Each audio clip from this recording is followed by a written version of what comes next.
Hi guys, welcome back to Reading the Word and Understanding the Bible verse. Today I read John chapter 7 and chapter 8. And what I find interesting or stood out to me the most is in chapter 8. Jesus is describing to the crowd about Abraham and how Jesus says, I know Abraham. And they're like, how can you know Abraham? So Jesus is trying to tell him that you are not following in Abraham's footsteps. Even though while you are descendants of Abraham, you're not walking in faith like Abraham did. You're walking in what your fathers or as they walk. And they don't walk in sin. They walk in sin. You're not following Abraham's directions. You're not following Moses' directions. That's why he says they all wanted to kill Jesus, but yet none of them could follow the Ten Commandments. And so, this is what I find very interesting, what stood out to me. In John 8:58, it says, I tell you the truth, Jesus answers, before Abraham was born, I am. So that I am should stand out to you very much, because that I am goes all the way down to Moses.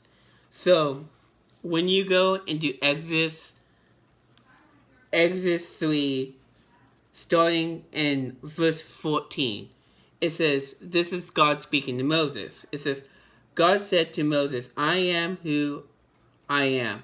This is what you are to say to the Israelites. I am has sent me to you. God also says to Moses, say this to the Israelites, the Lord your God, the God of Abraham, the father of Isaac, and the God of Jacob, has sent me to you. This is my name forever, and name by which I am to be remembered from generation to generation. So, this is how Jesus is the Father, the Son, and the Holy Spirit. So, Jesus, right, the Father, he's saying, I am God. That's what he's saying to Moses, right? He's saying to Moses, I am. And then here comes many generations later in the New Testament, Jesus says the same thing. Before Abraham was born, I am. So Jesus right here is recognizing that he's not only the Father in heaven, but he's also the Father here. He's also trying to lead us. Jesus is the Father, the Son, and the Holy Spirit. And this is where it's really cool, because that means that Jesus was there when Abraham was there, because God was there. See, God is walking with Jesus during this time, right?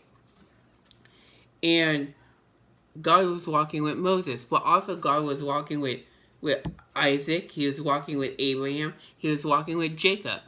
So those are three people before Moses' time.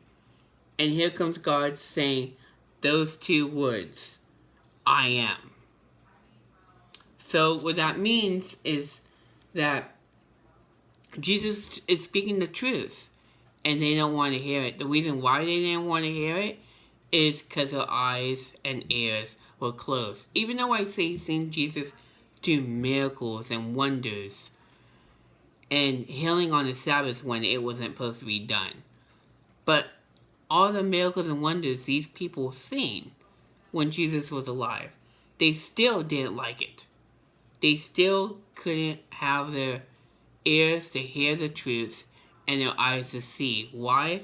Because they didn't want to believe. The people who did believe in Jesus and did follow the Lord, those were the people who got healed. Those were the people who see miracles and said, he is the Christ. He is the one we're looking for. And the other Jews, the Pharisees and the teachers of the law, did not like hearing this. So that's what I like about it so much, is that when you read the New Testament and you read the Old Testament, it comes together as one. And that's what's really cool. That's what this link is that Jesus is in the Old Testament because that's the Father. And then when Jesus comes, he's the Son.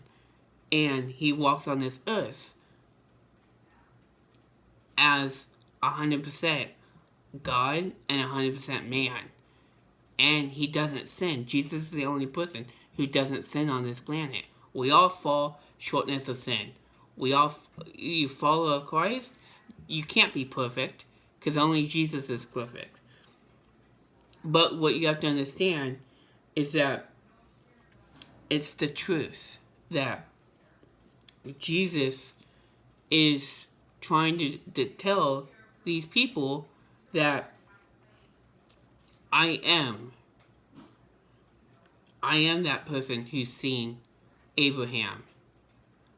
I am that person who helped Moses walk into the desert. And I am that person now while he's speaking to you. Because that's what Jesus is saying, that, this is what is really cool about when you study the Bible, how your ears and eyes are open. Because from the Old Testament to the New Testament, you could read of how God works. And you could connect the Old Testament and the New Testament together. But the really difference is that we have the Holy Spirit that lives with us. See, the Old Testament didn't have that. We have that Old Testament. We don't have that Old Testament of falling under the law of Moses. See, we have the law of reading the Bible and understanding the Holy Spirit and building a relationship with Christ. See, Jesus came to change that, so we do have a personal relationship with him. And that's the cool thing about the New Testament, is that Holy Spirit shines forever and lives forever. So I pray this helps you guys today. Pray that it gives you some explaining about when you read the Testament, when you read the Bible, and you read the Old Testament and New Testament. Ask Jesus to open up your eyes and to understand what you're hearing, so that way you could pick out different things that stand out to you versus old and new. Because you will see evidence of that. So I pray that this helps you guys today. Pray that you guys have a good day, blessed day. Love you guys, and God bless.